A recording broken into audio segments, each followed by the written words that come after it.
In today's video, I'm going to teach you how to refund on Stripe. Start by logging into your Stripe dashboard using your usual credentials and secure two-factor method if you have it enabled. Once you're logged in, take a moment to confirm you're in the correct account and environment, especially if you manage separate test and live modes. This helps avoid accidental actions on the wrong transactions. Next, go to the Payments section of the dashboard.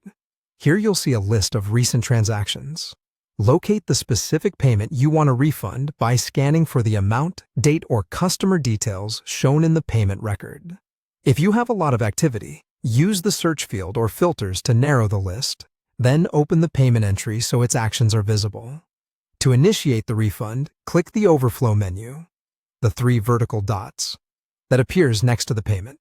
From that menu, select Deactivate.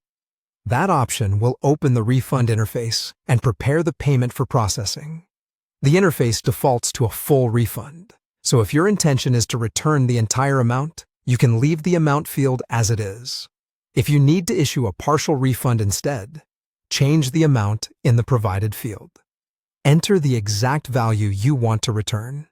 Partial refunds are useful when only part of an order is returned, or when providing a partial credit.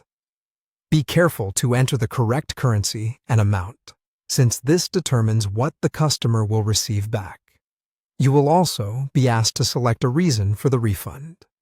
Choose the option that best matches the situation, whether it's a customer request, a product issue, or a duplicate charge.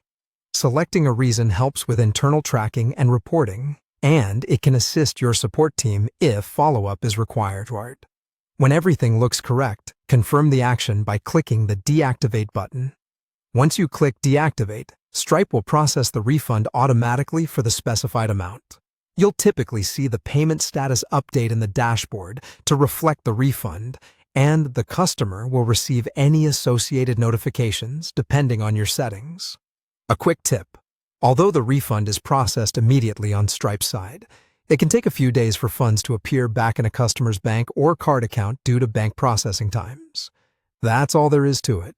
Logging in, finding the payment, using the Overflow menu to choose Deactivate, specifying the amount, selecting a reason, and confirming with Deactivate to issue the refund.